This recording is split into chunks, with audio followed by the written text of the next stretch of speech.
Well, today we're going to be talking with students who have been participating in a program that the university has been offering for the last 2 years. Specifically, that is the program Connecting with Students for Success. And the purpose of the program is to really support students in retention, continuing their education, and also ultimately in graduating.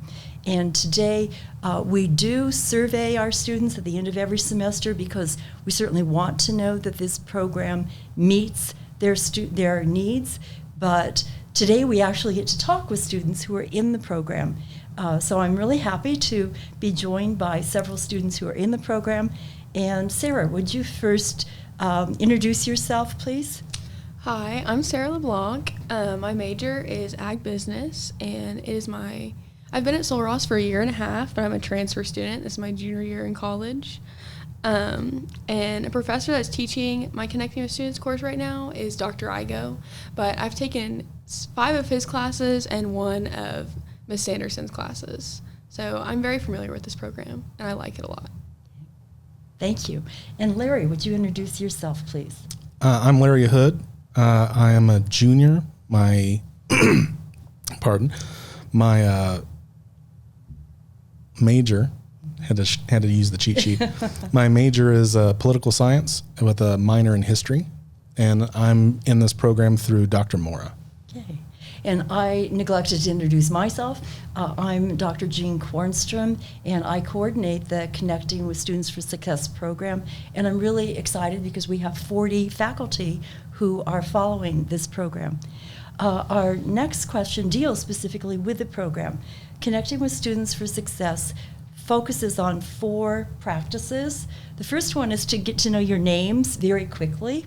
The second is to give you early feedback so you have an idea of how you're doing. The third is to hold high standards while providing support. And the fourth, to further personalize your education, is to hold individual meetings with each student. I'd like both of you to reflect on how important you think these 4 practices are, and do you think some are more valuable than others? And either one of you can respond. I want to hear from both of you. I'll go first. I think my favorite practice of this thing is learning your name. I feel like here at Sul Ross, we have a very unique opportunity to have very small classrooms, and the teachers, I feel like, should take advantage of that and just try to make us feel more comfortable, because a lot of freshmen, they're leaving their homes for the first time. They don't really know where they're at. They're a little scared. I know I was. So I think teachers just knowing your name makes me feel more comfortable in class. Giving early feedback helps a lot too. I will always opt out if I know a teacher does not return paperwork back to me within the month at least. I will not take their class because it stresses me out way too much to not know my grade. I also appreciate the high standards. I would say that all of my Connecting with Students courses are more thorough. I wouldn't say they're harder, but I would say that the assignments are a little more thorough. You have to do a little bit more work, which I don't mind. I'm actually learning something when I do. And I like the meetings. I just think that they should make sure that they're in the beginning of the semester. So.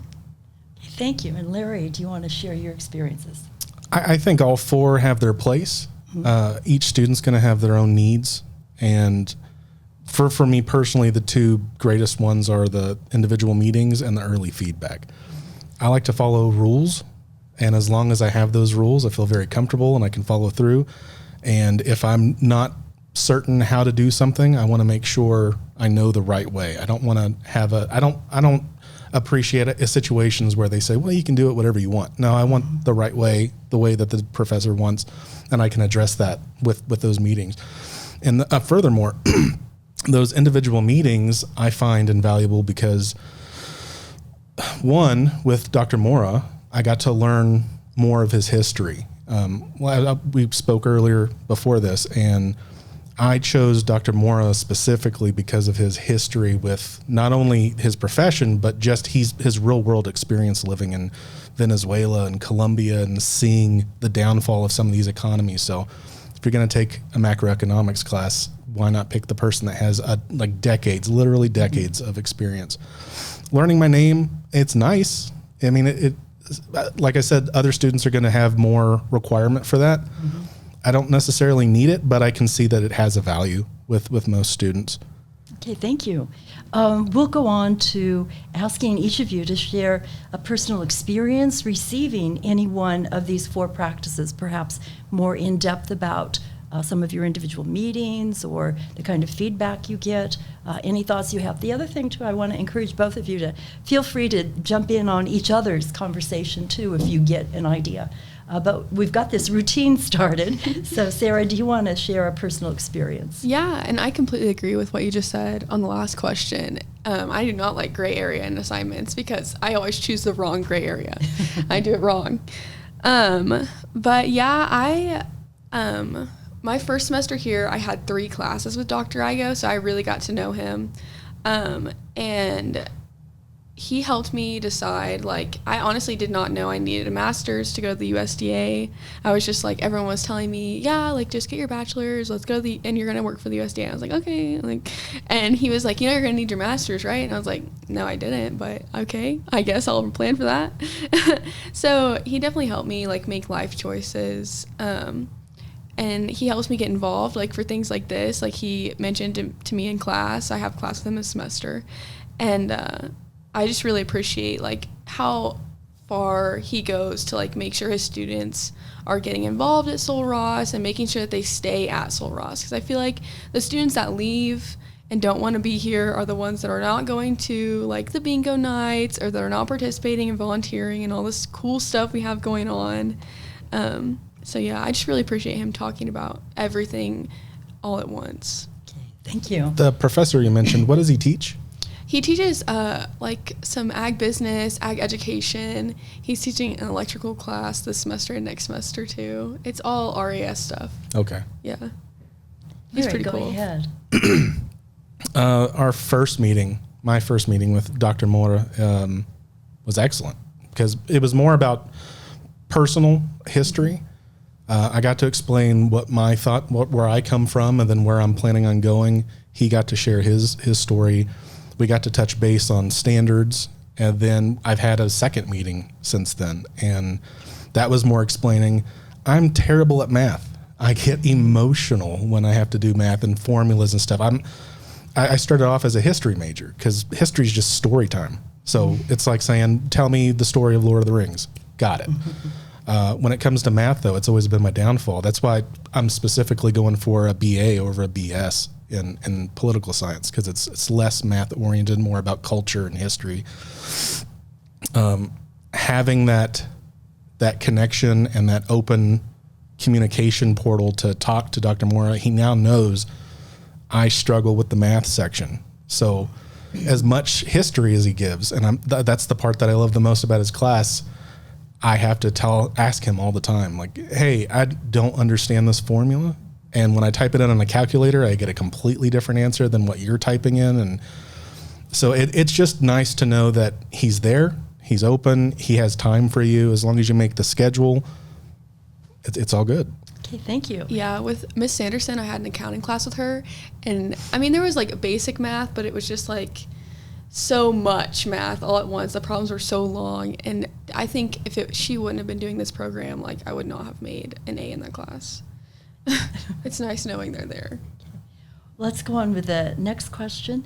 When your professor uses the 4 practices in the course, does that change, and I think you've already kind of alluded to this, does that change your experience in the class, and in what ways, knowing that they're doing these 4 practices? Definitely. I would say that it does. Like I said, I think if teachers and professors would take advantage of our small classrooms, and like if everyone on this campus did this program, I feel like we'd have more returning students to Sul Ross, just because you feel like you have a place here. Like when I walk down the hallway, I know my teachers, like I know people from my classroom, because this classroom environment that this program creates, I feel like makes you talk to more people in your class as well, even though it's like you feel like it's all on the teacher's back. The students do have to participate as well, but I think it just creates like this really weird college thing. Me and my friends all call it the movie set, like we're all living on Pine Time.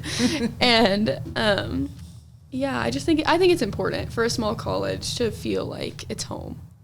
Thank you. Yeah. What was the question again? I'm sorry. When your professor uses these 4 practices, does that change your experience in the class in any way? Yeah. Like you had stated before, it gives you a sense of agency for sure. This is your class.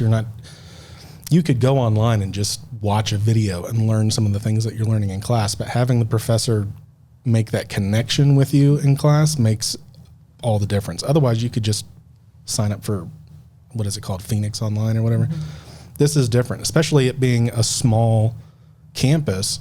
There's a lot of wiggle room for how they can use their approach to reach out to the students and keep them coming back. It's for a lot of students, especially the last decade, a lot of the students are coming from really large cities. So it's a culture shock when they get here. Nothing's open.